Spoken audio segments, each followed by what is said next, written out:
지금 여러분이 들으시는 곡은 브람스의 바이올린 협주곡이죠. 당대 최고의 바이올리니스트 요하임한테 헌정된 곡인데요. 이 요하임 수준으로 엄청난 인기를 끌었던 여성 바이올리니스트가 등장합니다. 바로 여성 요하임이라고 불렸던 네루다라는 분인데요. 지금이야 음악 비즈니스라는 게 하나의 산업으로 정착이 되어서 뭐 이런 포스터 당연히 흔히 볼 수 있는 거지만은 자 당시 그녀 때 이 포스터를 한번 보면은 여러분들이 재미있는 모습을 볼 수 있어요. 맨 상단에 할레 네루다라고 써 있죠. 콘서트 투어. 할레 네루다의 콘서트 투어인데 여기서 할레가 뭐냐? 할레는 바로 네루다의 남편이었습니다. 당시 남편의 이름을 땄는데요. 그런데 이제 재밌는 게 세 번째 줄에는 서 찰스 할레라고 있는데 피아니스트 있고 그 아래에 마담 놀망 네루다라고 있어요. 이번엔 또 놀망 네루다. 놀마는 또 누구야? 놀마는 그녀의 첫 번째 남편입니다. 그리고 그 아래 레이디 할레. 자, 여성의 호칭 부분에서 지금 현재 보면은 누구의 남편이고 이전의 남편은 누구였고 이 부분이 이 포스터의 거의 대부분을 차지하죠. 그런데 또 재밌는 거는 드디어 이제 맨 하단에 보면 Under the Management of라고 드디어 이 콘서트를 매니징하는 곳이 등장하게 된 것이죠. 이렇게 해서 그녀는 이제 적극적으로 연주 여행, 여기 포스트에도 콘서트 투어라고 나와 있는 것을 볼 수 있듯이 연주 여행을 이제 다니면서 수익을 벌 수 있는 여성이었는데요. 다음과 같은 형태로 콘서트를 한 것이죠. 자, 관객들이 있고 더 이상 왕이나 귀족이 아니더라도 누구나 돈만 내면은 이렇게 콘서트장에서 음악을 감상할 수 있는 시기였죠. 그녀에 대해서는 아주 훌륭한 평들이 많이 남아 있고요. 한슬릭 같은 경우의 평도 남아 있어요. 유명한 평론가죠. 손이 저렇게 작은데도 매우 뛰어났다. 뭐 그냥 감성적인 평가가 아니라 이제 바이올린을 아는 사람들이 이제 평을 남긴 평이니까 그런 것들이 또 중요한 거고요.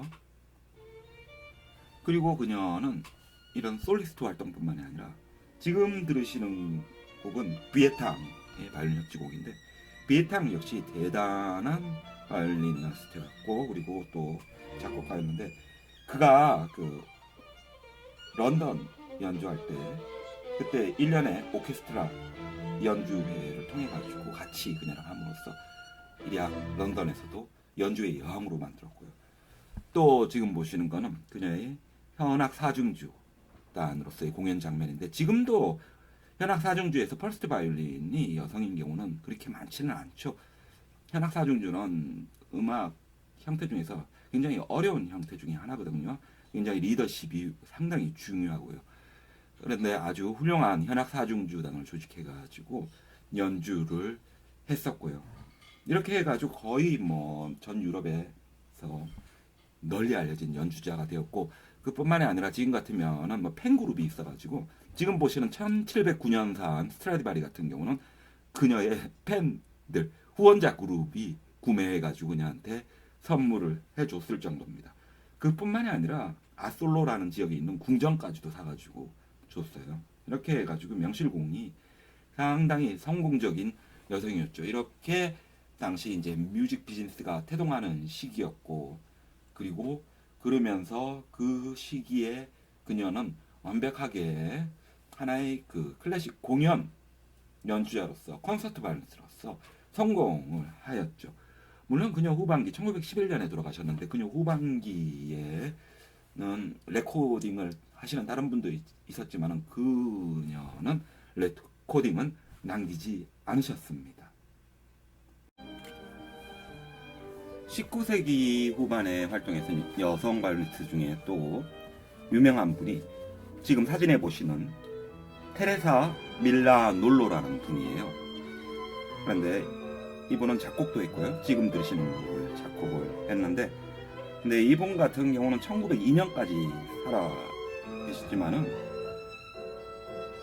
1857년에 29살 될 때 결혼한 다음에 연주를 딱 중단을 해버렸어요. 그게 좀 아쉽고 레코딩 기록도 남아있지 않고 그 다음에 연주에 대한 정확한 평도 남아있진 않아요. 그냥 굉장히 감상적으로 비평가가 적은 건 있죠.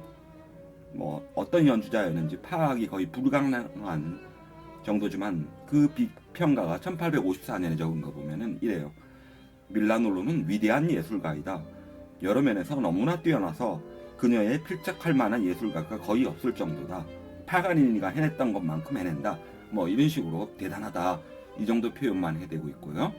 하지만은 분명한 거는 대단한 연주였음이 분명한 거는 당시 연주자 중에 체크 베르타 브루실이라고 또 있었는데 그 여성분을 표현을 할 때 와, 그녀는 보헤미아의 밀라놀로다 이렇게 표현을 했을 정도니까 대단한 연주자였음은 분명하죠.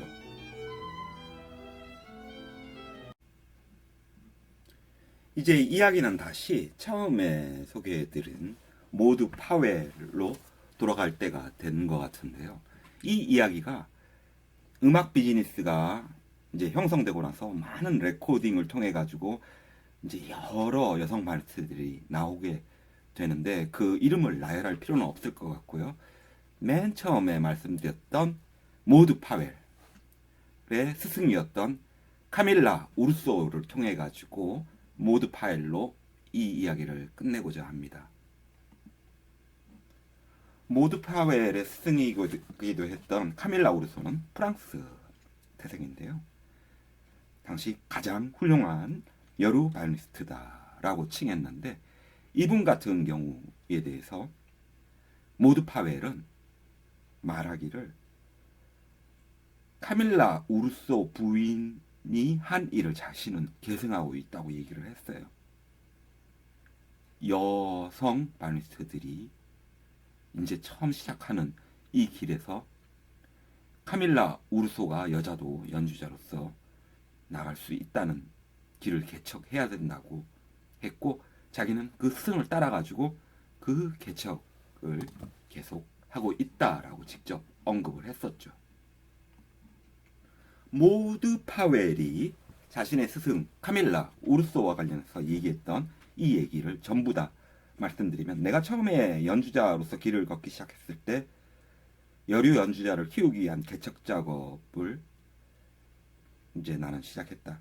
이 작업은 카밀라 우르소 부인에 의해서 시작된 걸 계승한 일이었는데 당시에도 여류 연주자에 대해서는 아주 강한 사회적 편견이 있었는데 그건 지금도 완전히 극복된 상태는 아니다 이랬습니다. 이렇게 모드 파웰은 스승을 따라가지고 아주 열정적으로 창의적으로 여성 바이올리니스트의 길을 크게 개척을 했는데요. 그녀는 당시 남녀 모두를 통틀어 가지고 가장 뛰어난 연주자로서 또 레코딩 활동을 통해서 그 연주 기량을 확인을 해볼 수가 있는데요. 곡 구성 등 보면은 상당히 기획력이 뛰어났어요. 기획력이 뛰어나가지고 당시에 일찍이 뭐 시벨리우스, 드보르작, 랄로, 생상스 협주곡을 미국 청중한테 소개를 했고 또 이분은 지금 시대에 태어나셨어도 지금 시대에 연주했어도 이상하지 않을 정도로 아주 뛰어나게 그 시대를 앞서가는 감각을 가지고 계셨습니다. 예를 들어 가지고 그녀의 뛰어난 감각을 볼 수 있는 것이 레코딩 초기 시대이기 때문에 시간 제약이 있고 그래서 많은 연주자들이 대중적인 소품들 위주로 연주를 했는데요.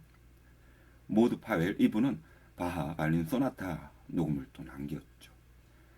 사실 모드 파웰도 고전적인 바이올린 스타일의 지도를 받았지만 스스로 개성적인 연주 기법들을 많이 개발을 해냈고 곡 선정에 있어서도 예를 들어 가지고 바하 같은 경우는 지금 뭐 우리가 굉장히 좋아하지만은 당시까지만 하더라도요 바이올린 곡으로서 바하 이러면 그거 연습곡이야 이렇게 깊게 보지 않았던 시절이에요.